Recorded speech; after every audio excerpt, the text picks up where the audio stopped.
السلام علیکم ناظرین، آج میں فضائل رمضان کا شب قدر بیان کر رہا ہوں۔ دوسرا امر جو حدیث والا میں معلوم ہوتا ہے کہ حکمت الہی کے سامنے رجا اور قبول و تسلیم ہے، باوجود اس کے کہ شب قدر کی تعین کا اٹھ جانا تھا، لیکن چونکہ اللہ کی طرف سے ہے، اس لیے حضور صلی اللہ علیہ وسلم کا ارشاد ہے کہ شاید ہمارے لیے یہی بہتر ہو۔ نہایت عبرت اور غور کا مقام ہے۔ اللہ جل شانہ کی رحیم و کریم ذات بندے پر ہر وقت مہربان ہے۔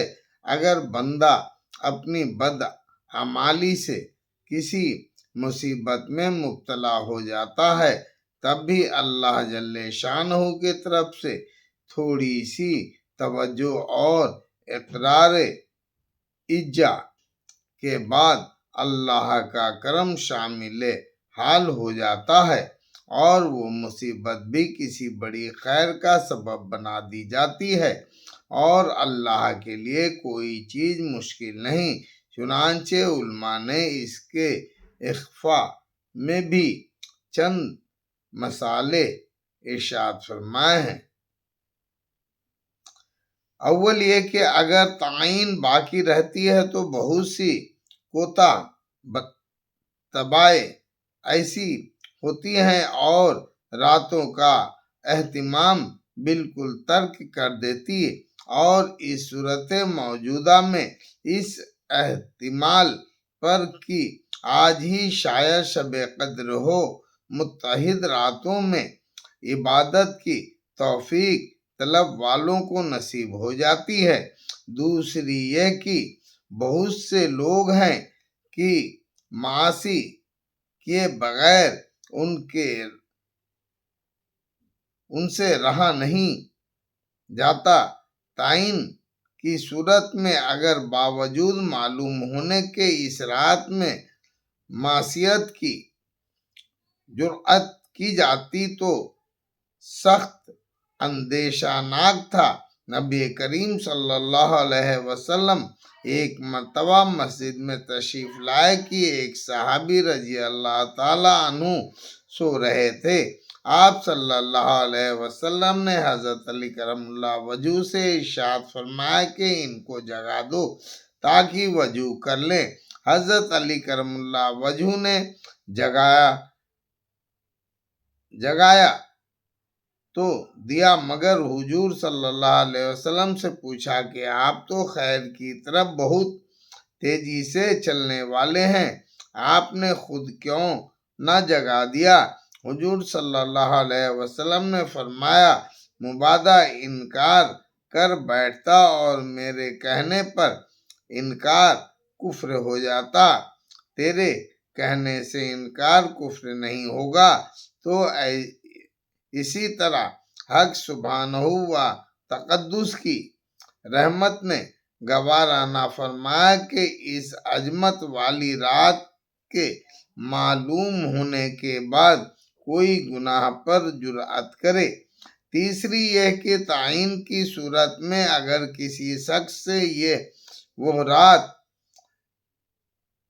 اتفاقاً چھوٹ جاتی تو آئندہ راتوں میں افسردگی وغیرہ کی وجہ سے پھر کسی رات کا بھی جاگنا نصیب نہ ہوتا، اور اب رمضان کی ایک دو رات تو کم از کم ہر شخص کو میسر ہو ہی جاتی ہے۔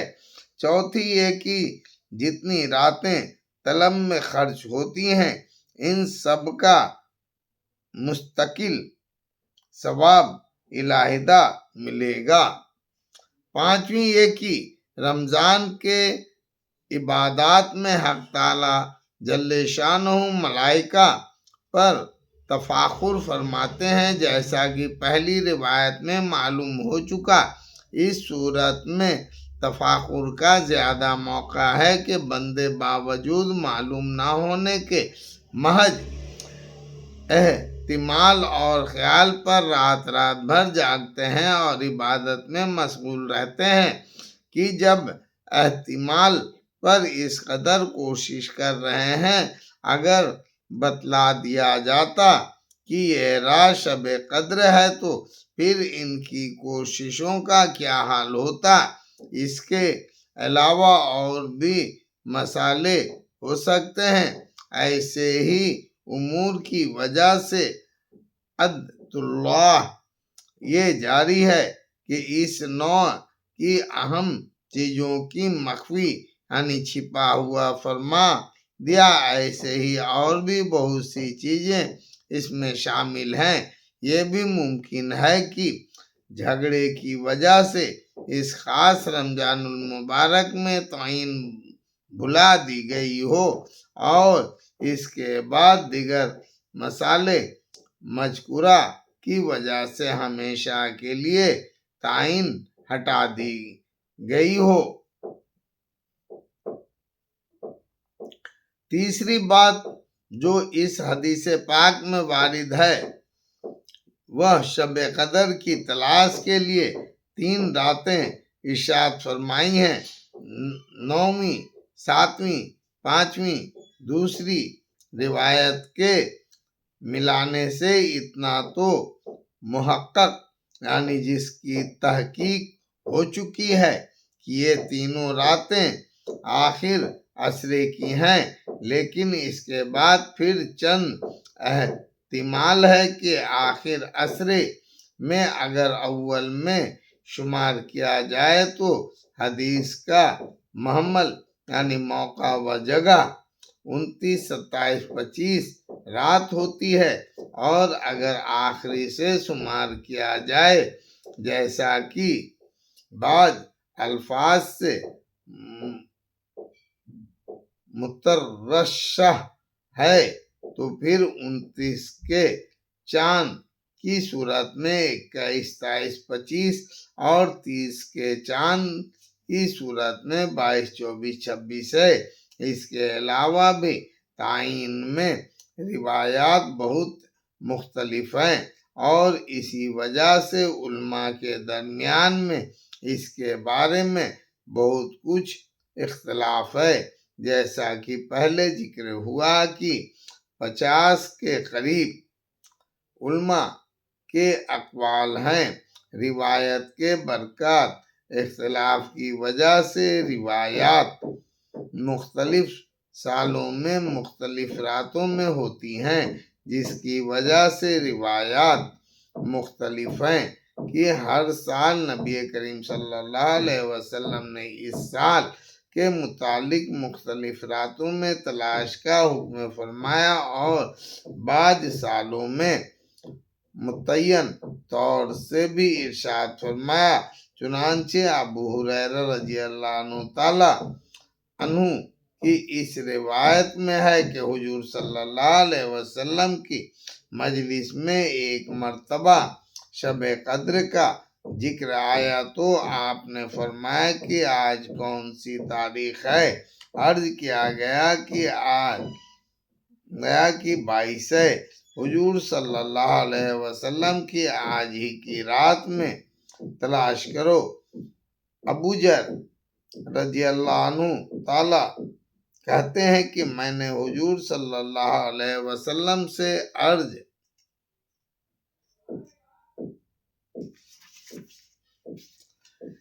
کیا کہ شب قدر نبی کے زمانے کے ساتھ خاص رہتی ہے یا بعد میں بھی ہوتی ہے؟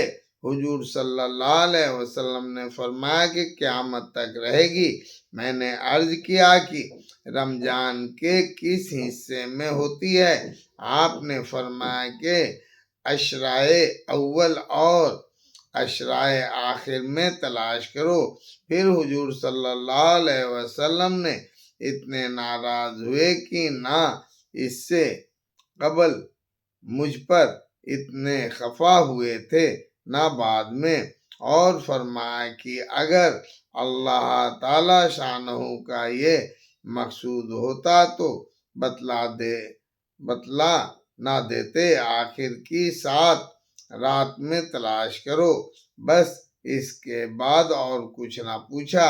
ایک صحابی رضی اللہ تعالیٰ کو حضور صلی اللہ علیہ وسلم نے 23 سب معین طور پر ارشاد فرمائی۔ ابن عباس رضی اللہ تعالیٰ کہتے ہیں کہ میں سو رہا تھا، مجھے خواب میں کسی نے کہا کہ اٹھ، آج شب قدر ہے۔ میں جلدی سے اٹھ نبی کریم صلی اللہ علیہ وسلم کی خدمت میں گیا تو آپ کی نماز کی نیت بندھے رہی تھی اور یہ رات 23 شب قدر کی تھی۔ بعض روایت میں متعین طور سے 24 شب قدر ہونا بھی معلوم ہوتا ہے۔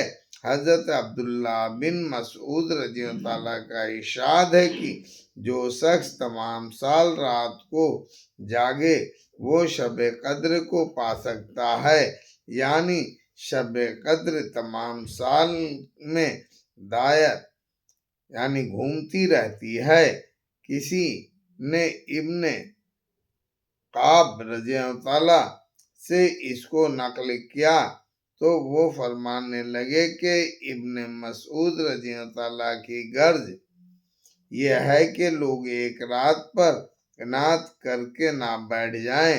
پھر قسم کھا کر یہ بتلایا کہ وہ 27 رمضان کو ہوتی ہے، اور اسی طرح بہت سے صحابہ رضی اللہ عنہ اور تابعین رحمت اور رائے ہے کہ یہ 27 سب میں ہوتی ہے۔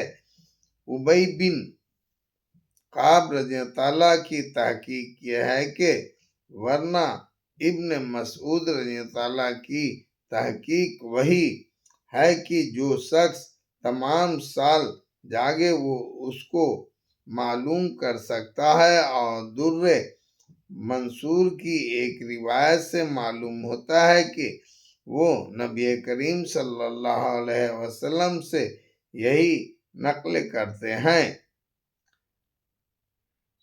ائمہ میں سے بھی امام ابو حنیفہ رحمۃ اللہ علیہ کا مشہور قول یہ ہے کہ یہ تمام سال میں دائر رہتی ہے۔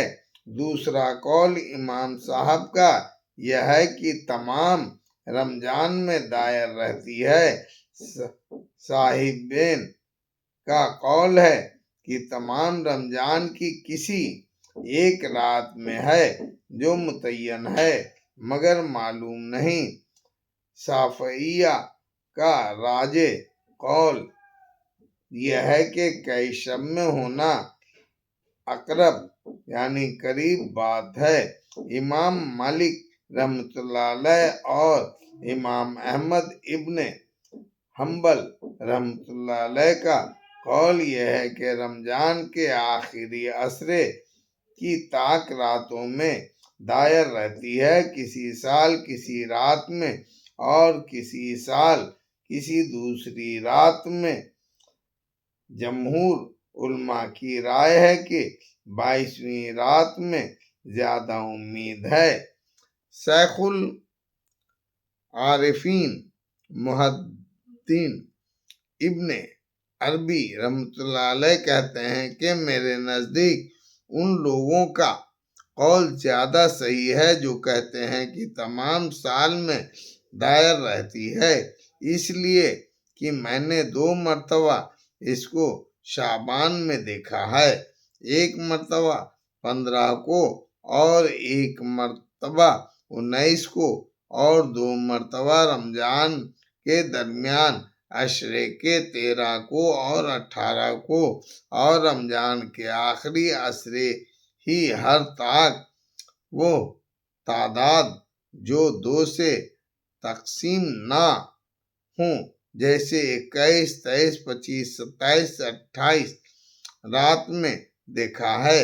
اس لیے مجھے اس کا یقین ہے کہ وہ سال کی راتوں میں پھرتی رہتی ہے، لیکن رمضان المبارک میں بکثرت پائی جاتی ہے۔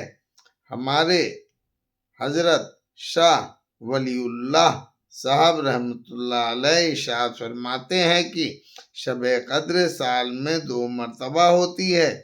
ایک وہ رات ہے جس میں احکام خدابندی نازل ہوتے ہیں اور اسی رات میں قرآن شریف لوح محفوظ سے اترا ہے۔ یہ رات رمضان کے ساتھ مخصوص نہیں، تمام سال میں دائر رہتی ہے، لیکن جس سال قرآن پاک نازل ہوا اس سال رمضان المبارک میں تھی اور اکثر رمضان المبارک ہی میں ہوتی ہے۔ اور دوسری شب قدر وہ ہے جس میں روحانیت کا ایک خاص انتشار یعنی پھیلاؤ ہوتا ہے اور ملائکہ بکثرت زمین پر اترتے ہیں اور شیاطین دور رہتے ہیں، دعاؤں اور عبادتیں قبول ہوتی ہیں۔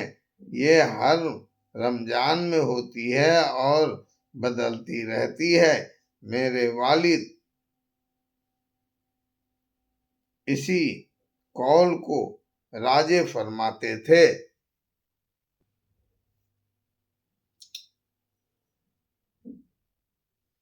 بہرحال شب قدر ایک ہو یا 2، ہر شخص کو اپنی ہمت و وسعت میں موافق تمام سال اس کی تلاش میں سعی کرنا چاہیے، نہ ہو سکے تو رمضان بھر جستجو چاہیے، اگر یہ بھی مشکل ہو تو عشرۂ آخرہ کو غنیمت سمجھنا چاہیے، اتنا بھی نہ ہو سکے تو عشرۂ آخرہ کی طاق راتوں کو ہاتھ سے نہ جانے دینا چاہیے، اور اگر خدا نخواستہ یہ بھی نہ ہو سکے تو 27ویں شب کو تو بہرحال غنیمتیں واردہ سمجھنا ہی چاہیے۔ اگر تعید اجدی شامل حال ہے اور کسی خوش نصیب کو میسر ہو جائے تو پھر تمام دنیا کی نعمتیں اور راحتیں اس کے مقابلے میں ہیچ یعنی گھٹیا ہے، لیکن اگر میسر نہ بھی ہو تب بھی اجر سے خالی نہیں۔ بالخصوص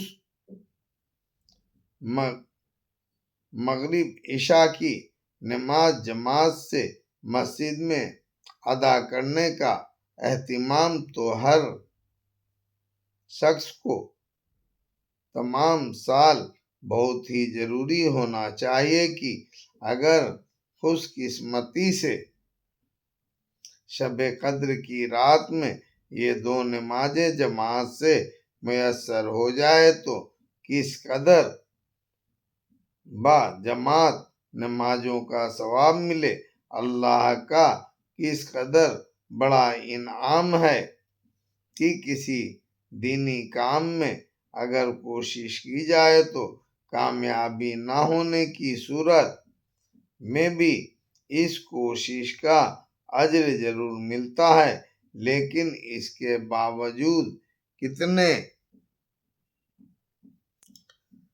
ہمت والے ہیں جو دین کے در پہ ہیں، دین کے لیے مرتے ہیں، کوشش کرتے ہیں، اور اس کے بالمقابل اغراض دنیاوی میں کوشش کے بعد اگر نتیجہ مرتب نہ ہو تو وہ کوشش بیکار اور ضائع۔ لیکن اس پر بھی کتنے لوگ ہیں کہ دنیاوی اغراض اور بیکار لغو امور کے حاصل کرنے کے لیے جب وہ دل دونوں کو برباد کرتے ہیں حضرت عبادہ رضی اللہ عنہ تعالی نے نبی کریم صلی اللہ علیہ وسلم سے شب قدر کے بارے میں دریافت کیا تو آپ نے ارشاد فرمایا کہ رمضان کے آخری عشرے کی طاق راتوں میں ہے 21، 23، 25، 27 و 29، یا رمضان کی آخری رات میں جو شخص ایمان کے ساتھ ثواب کی نیت سے اس رات میں عبادت کرے اس کے پچھلے سب گناہ معاف ہو جاتے ہیں۔ اس رات کی من جملہ اور علامتوں کے یہ ہیں کہ وہ رات کھلی ہوئی چمکدار ہوتی ہے، صاف شفاف کا زیادہ گرم نہ زیادہ ٹھنڈی بلکہ معتدل یعنی بیچ کی، گویا کہ اس میں انوار کی کثرت کی وجہ سے چاند کھلا ہوا ہے۔ اس رات میں صبح تک آسمان کے تارے شیاطین کو نہیں مارے جاتے، نیز اس کی علامتوں میں سے یہ بھی ہے کہ اس کے بعد کی صبح آفتاب بغیر سوا یعنی کرن کے طلوع ہوتا ہے، جیسا کہ 14ویں رات کا چاند اللہ جل شانہ نے اس دن کے آفتاب کے طلوع کے وقت شیطان کو اس کے ساتھ نکلنے سے روک دیا، وہ خلاف اور دنوں کے کی طلوع آفتاب کے وقت شیطان کا اس جگہ ظہور ہوتا ہے۔ فائدہ اس حدیث کا اول مضمون تو سابقہ روایات میں ذکر ہو چکا ہے، آخر میں شب قدر کی چند علامات ذکر کی ہیں، جس کا مطلب صاف ہے، کسی توجیہ کا محتاج نہیں۔ ان کے علاوہ اور بعض علامات روایات میں اگر ان لوگوں کے کلام میں ذکر کی گئی ہے جن کو اس رات کی دولت نصیب ہوئی ہے، بالخصوص اس رات کے بعد جب صبح کو آفتاب نکلتا ہے تو بغیر سوا کے نکلتا ہے۔ یہ علامات بہت سی روایات حدیث میں وارد ہوئی ہیں اور ہمیشہ پائی جاتی ہیں۔ اس کے علاوہ اور علامتیں لازمی اور لابدی یعنی ضروری نہیں ہے۔ عبدہ بن ابی لبابہ رضی اللہ عنہ کہتے ہیں کہ میں نے رمضان المبارک کے 27ویں شب کو سمندر کا پانی چکھا تو بالکل میٹھا تھا۔ ایوب بن خالد رحمۃ اللہ علیہ کہتے ہیں کہ مجھے نہانے کی ضرورت ہو گئی، میں نے سمندر کے پانی سے غسل کیا تو بالکل میٹھا تھا، اور یہ 23ویں شب کا قصہ ہے۔ مشائخ نے لکھا ہے کہ شب قدر میں ہر چیز سجدہ کرتی ہے، حتیٰ کہ درخت زمین پر گر جاتے ہیں اور پھر اپنی جگہ کھڑے ہو جاتے ہیں، مگر ایسی چیزوں کا تعلق امور کشفیہ یعنی کشف و کرامات کی باتیں سے ہیں جو ہر شخص کو محسوس نہیں ہوتا۔ حضرت عائشہ رضی اللہ عنہ تعالی نے حضور صلی اللہ علیہ وسلم سے پوچھا کہ یا رسول اللہ، اگر مجھے شب قدر کا پتہ چل جائے تو کیا دعا مانگوں؟ حضور صلی اللہ علیہ وسلم نے آخر تک دعا بتلائی، جس کا ترجمہ یہ ہے کہ اے اللہ، تو بے شک معاف کرنے والا ہے اور پسند کرتا ہے کہ میں معاف کرنے کو، پس معاف فرما دے مجھے بھی۔ فائدہ: نہایت جامع دعا ہے کہ حق تعالی اپنے لطف و کرم سے آخرت کے مطالبے سے معاف فرما دے تو اس سے بڑھ کر اور کیا چاہیے۔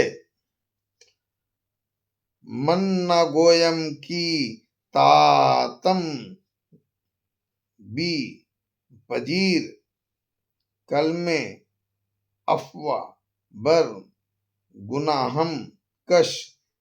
حضرت سفیان ثوری رحمۃ اللہ علیہ کہتے ہیں کہ اس رات میں دعا کے ساتھ مشغول ہونا زیادہ بہتر ہے۔ وہ نسبت دوسری عبادت کے۔ ابن رجب رحمۃ اللہ علیہ فرماتے ہیں کہ صرف دعا نہیں بلکہ مختلف عبادات میں جمع کرنا افضل ہے۔ مثلاً تلاوت، نماز، دعا اور مراقبہ وغیرہ، اس لیے کہ نبی کریم صلی اللہ علیہ وسلم سے یہ سب امور منقول ہے۔ یہی قول زیادہ اقرب ہے کہ سابقہ احادیث میں نماز، ذکر وغیرہ کئی چیزوں کی فضیلت گزر چکی ہے۔ اللہ اکبر۔